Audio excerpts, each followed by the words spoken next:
This video contains big fat spoilers. I remember a day that my dad was driving me and a friend around in his 95 Bronco. Me and my friend were talking about the latest awesome game, GoldenEye on the N64.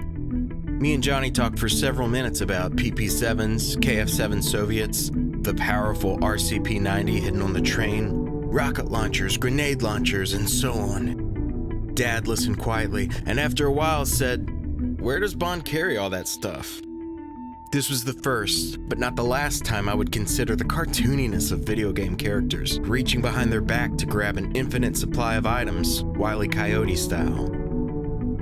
Death Stranding brings to life the real-world implications of a person carrying many things to a place, and it's somehow still straight-up Looney Tunes. And I love it.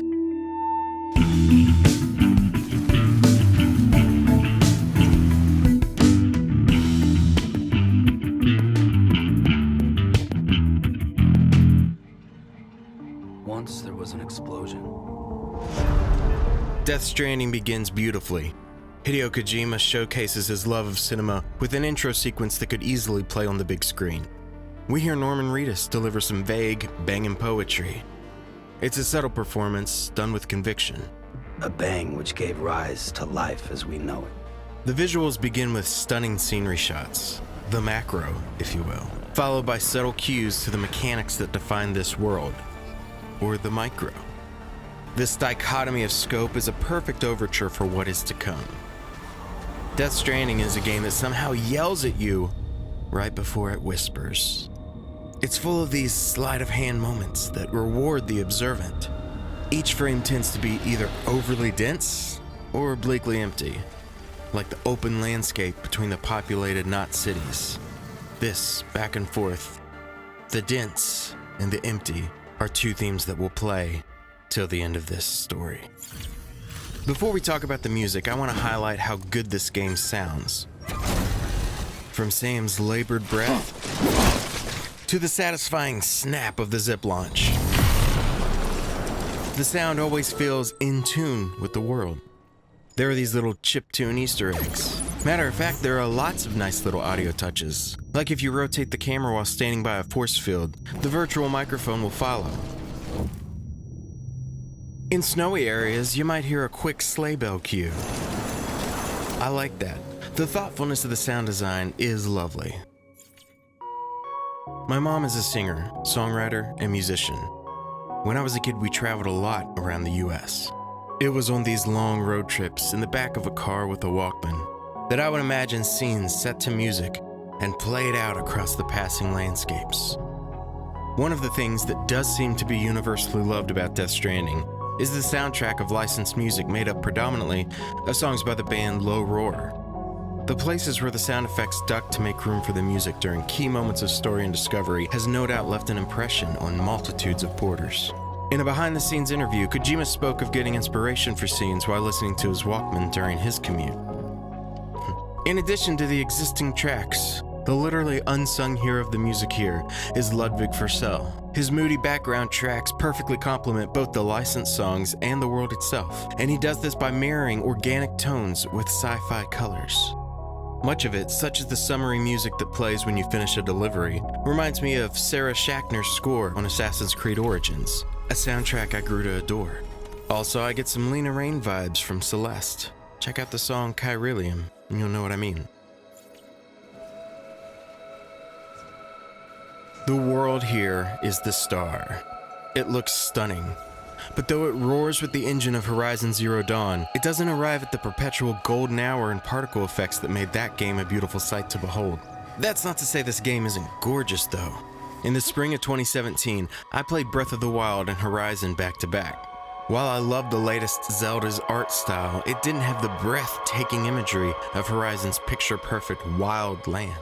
But the first time I had to climb on a designated path in Horizon Zero Dawn, I wondered, how could open worlds ever go back to a time where we get filed into these straight lines upon scripted labyrinths? Okay, that's not verbatim what popped in my head that day, but the gist was the same. Also, side note, speaking of Horizon, the first time I saw a tall neck by a bridge, I nearly peed. Did I just piss myself? Well, I'm thrilled to say that Breath of the Wild's sensation of seeing an impossibly high mountain to be overcome has returned. The art design of the world reminds me of Final Fantasy XV, especially with its open areas and minimal landscape. But unlike that game, and most others, traversal here is more than just a conduit to the gameplay. Here, the traversal is the game. I'm surprised by some of the reactions of Death Stranding. I'm not here to tell you you should or shouldn't play it. That's for you to decide. But I'm puzzled by the term divisive being slapped on it. Is it reductive to say it's a game where you make deliveries?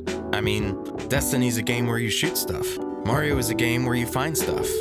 And God of War is a game where you chop stuff. This game isn't for everyone. What game is? No one called Celeste divisive, but guess what? If you hate platformers, it's not for you. It could be that the game doesn't live up to expectations of what it should be.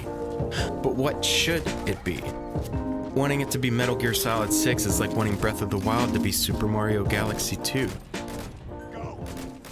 Kojima did say this was going to be something different. Okay, well that's a lot of commentary, but let's get back to the good stuff. In my Assassin's Creed Odyssey review, I said, when I pushed the control stick forward for the first time, I remember having a feeling that I was a feather being gently thrust by the wind. I cannot say the same for this, but that might not be a bad thing. Kotaku's Tim Rogers repeatedly referred to Death Stranding as the Gran Turismo of walking simulators. I think he meant it as a compliment, but the thing is, I don't like walking simulators. Their lack of interactivity can be a hurdle for someone with ADHD. Also, I prefer arcade style above racing simulators. I find them to be, and here's the word of the day, tedious. So why in the seam do I enjoy playing this game so much? That's not rhetorical. Someone make a video and explain this to me. It is as slow as Red Dead 2, but with a more reliable activity loop, if that makes sense. You'll always be making deliveries. You know what I find tedious? Fighting the same 3 enemies with the same 3 moves as I walk from room to room in a nonsensical maze palace. And though I enjoyed Jedi Fallen Order, I'm not likely to keep playing after the credits. Of course, that's comparing apples to oranges, and I'm not trying to put down a game that I like with another game that I like. In fact, I like the core gameplay so much that when the second storm sucked me out of episode 7, I was pissed I wouldn't be able to finish a timed order and under the time limit. As much as I like moving Sam around, I can't deny that the menuing and overall user interface is borderline obnoxious.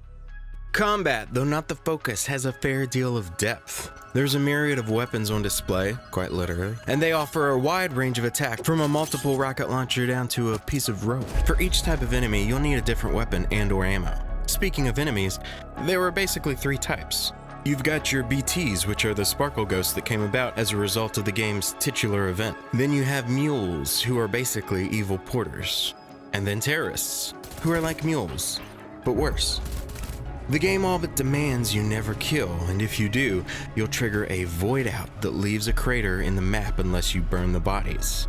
The simpler road, then, is to use non-lethal ammo to, knock out the enemies, a la Batman. That guy's doing great, actually. He's fine. Personally, I just want to explore and be rewarded for my exploration with upgrades and new tech. But if combat is your thing, you'll have no trouble finding a violent encounter for you to overcome. There is also apparently stealth, which I love in Metal Gear and Assassin's Creed games, but pretty much ignored here. I watched a review where the reviewer started off with an anecdote about the moment that he approached Port Knot City. He stated that he could see Kojima meant for it to be an intense dramatic walk along with the music, but that he ended up laughing as he struggled down, but then implied Kojima missed the mark in bringing catharsis and drama to this playable section. I think laughing is a great response to entertainment. But here's my humble counterpoint. Games are inherently interactive even at their most movie-like moments, but whereas a movie or cutscene requires you to passively observe, games invite, nay, demand you to participate. Imagine going to see Hamilton, and Lin-Manuel Miranda invites you on stage to play the lead role. Or visiting the set of a Soderbergh movie and he hands you the camera and says, now you do it. Games are the only medium where you're expected to play the lead and be the cinematographer. Sometimes you're the writer, manipulating the plot to change the ending. No other creative storytelling directly invites you to fulfill the creative vision yourself. But if you want to goof off, have at it. Sabotaging a bad play could be fun. But if I see what the director is going for, I find it can be incredibly fulfilling to play the part well. I mean, they do call us the players, after all. The descriptor open world seems to have gone from being a major selling point to the players to being the bane of reviewers who are rushed to produce a guide and a numerical score. This is purely anecdotal, but many seem to disparage vast open world games, citing their desire for quality over quantity. But this world, this America, is massive for all the right reasons. You'll plan trips from one end of the map to the other, taking on orders you can deliver on the way, bringing supplies to rebuild roads that give you freedom and speed, but that you'll inevitably diverge from. With a PCC2 in tow, you'll connect zip lines at just the right spots, so that the next trip you'll be flying up and down mountains and shouting, "Yeah!" with Sam and BB. Sam has dooms, an unexplained mutation that prevents him from dying. Instead, he repatriates. So there are no traditional game over screens. If you get dragged under by a BT, you simply repatriate. But you leave a big crater and, even worse, lose your stuff. I predicted from the first area that the game would end with a walk back across the continent. I actually got excited in the lead up to an in-game cross-country road trip. What I got instead was a nasty trudge through unskippable timefall, but I guess it was for drama reasons. You traverse, get stuck, face BTs and mules, etc., etc. You retread old ground countless times, but really the most tedious thing by far is the dialogue. Now, Cliff was killed by a man identified in the records only as Gyro Network to facilitate travel to the beach. But none of her plans ever came to fruition. Terrorists opposed to UCA expansion, according to the records. They started using them about The only time that matters is the time I spent with you. Okay, I'm speaking in broad strokes because when it's good, it's great. But how is it after hours of sometimes overly redundant exposition talked at me, I still don't understand some things? Could it be that it's told and not shown? I think maybe it's ADD being triggered by clumsy storytelling. Take Mads as an example. Just through his cutscenes and performances, I was able to piece most of his story together without having a linear, this is what happened, this is what this is. But conversely to that, when important moments are told by the same character in the same room or in a voicemail or in an email, is it my fault for losing total focus? Maybe. Not saying the mechanics and rules of the world were too much for my little brain to handle, but some of the motivations were out of whack in my understanding. Like, I like Higgs, flamboyance and all, but right up until the end I wasn't super clear why he was doing all this, or how he even could. While I enjoyed Hartman's scenes, they didn't give me any satisfying answers. I was all, is the beach the afterlife? Cause now it sounds like maybe it's not. But what are the rules of Dooms? And the lazy Susan of rotisserie speak featuring Bridget Boring stories and Die Exposition Man felt at times like I was being trolled. Man, that so-called credit sequence alone, Jiminy Christmas. So, by the way, after that Mario and Princess Beach line, I thought, oh, now we're gonna side-scroll 8-bit style, that'll be neat. Nope. Like Mario and Princess Beach.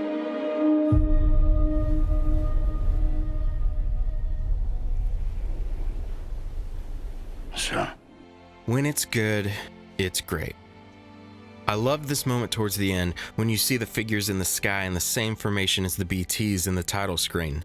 I like to believe those are his friends. Then gets a nice cherry when instead of BTs dragging you to death, Deadman himself drags you to life. Gotcha. Okay, so at the end, I refused to cremate Lou. Even though it's a game, I just couldn't. Because after all these hours of playing him in the lead role, I knew that Sam couldn't. So, I literally Googled my options thinking there might be a Kojima-style clever way out of this. I was spoiled when I found out Sam does the right thing, so I kind of robbed the impact of that moment from myself. Norman Reedus' Sam is subtle and understated. I'm sure there would be those who would roll their eyes at reading some of this dialogue, but you get the sense that he wholly trusts Kojima's vision. It's as if Norman knows that we know, Norman, you didn't write this. Despite Sam taking on some of the typical video game blank slate protagonist characteristics, he's three-dimensional whenever he's showing tender moments of vulnerability or expressing the frustration anyone would feel given his tasks. As a Walking Dead fan, I want to point out that Norman looks and moves just like Norman, and not like a 3D Norman puppet. More on that in a minute. Léa Seydoux's Fragile fits perfectly into the world, and her ability to keep attention during dense exposition is impressive. It's not her fault Hideo coined the phrase, fragile, but not that fragile, and then made her read it 10 times just like all the other dialogue. I like Troy Baker's Higgs, and by like, I mean I liked to hate him. Oh yes, he is a monster. I heard a reviewer call his performance mustache twirling. But in a game of over-the-top writing and crazy scenarios, why can't the bad guy be over the top too? It's ridiculous in a way it should be for the context, especially compared to Amelie, who bored me to tears. I wasn't crazy about Amelie's performance. Her voice was grating after speaking in the same tone through the pages and pages and pages of monologues she was given. Your choice. You can cut me off.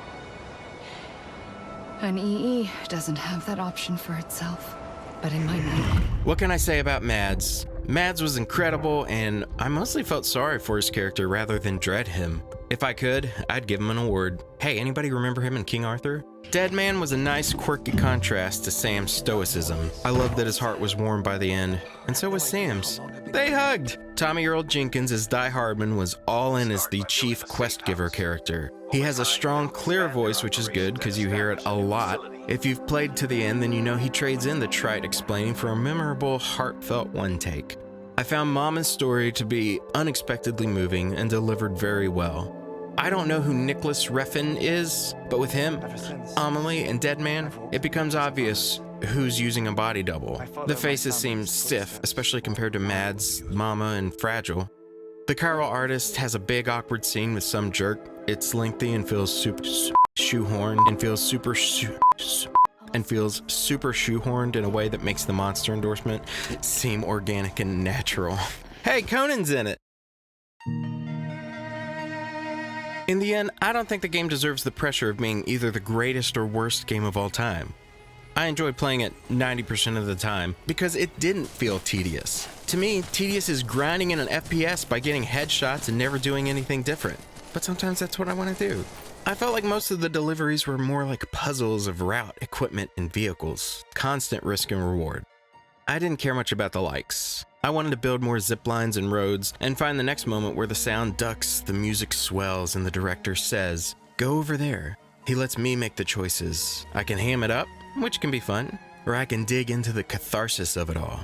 I feel sorry for the reviewers who didn't have time to enjoy it, because this is definitely more of a barbecue situation than a seared steak, if you know what I mean. This game is bleak, but also comforting. It's over and underwritten. It's a supernatural horror, and also a tale of a man changing the world through the grind of his mundane job.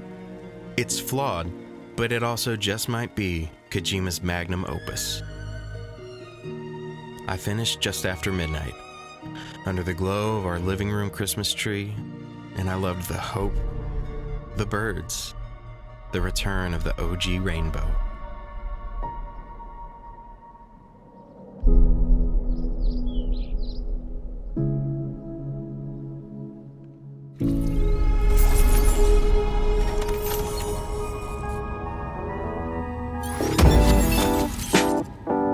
I could actually see the Strand game becoming a genre. I liked less combat. I love a world where it felt like the world mattered. Okay, so I just learned today that the road has an energy zone right in the center. That's why it keeps saying on and off the grid. You can double jump? Of course there was a fist fight with health bars. Okay, so I've always loved Monster. I collect cans. Playing made me want to drink Monster, so it worked. Anyone remember Sobe Adrenaline Rush? I kept 4 packs of Monster in my mini fridge in my room. I used it to treat headaches. Orange is my favorite. The Swiss chocolate too, man. Monster didn't bother me. I like Monster. It didn't feel like the awkward Ford feature talk and otherwise great shows. Man, it hurt that they made a rookie cold open into an F-150 ad. I'm actually always fine when a product exists as a product and not a life changer. When someone drinks a Coke in a movie, it's like, yeah, they drink Coke. When someone goes, "The Fusion has an anti-locking rear suspension powertrain," as they show the badge on the sat-nav, I cringe deeply. I never cringed at the Monster. I did cringe at some of the animation sequences for all 5 cans. When Timefall Porter started showing up, I actually missed the monster. Because I'm like, that's such a made-up thing. Like, let's potato chips. Ironically, my internet went out during the credits, so for the Porters Met, I just got a large blank screen. I happened upon the word concatenation, and I found it apropos. Concatenation, a series of interconnected things or events. The action of linking things together in a series. I could have played the harmonica the whole time. I was a courier. I traveled my state up and down, making deliveries. I loaded boxes large and small onto trucks. I was a courier.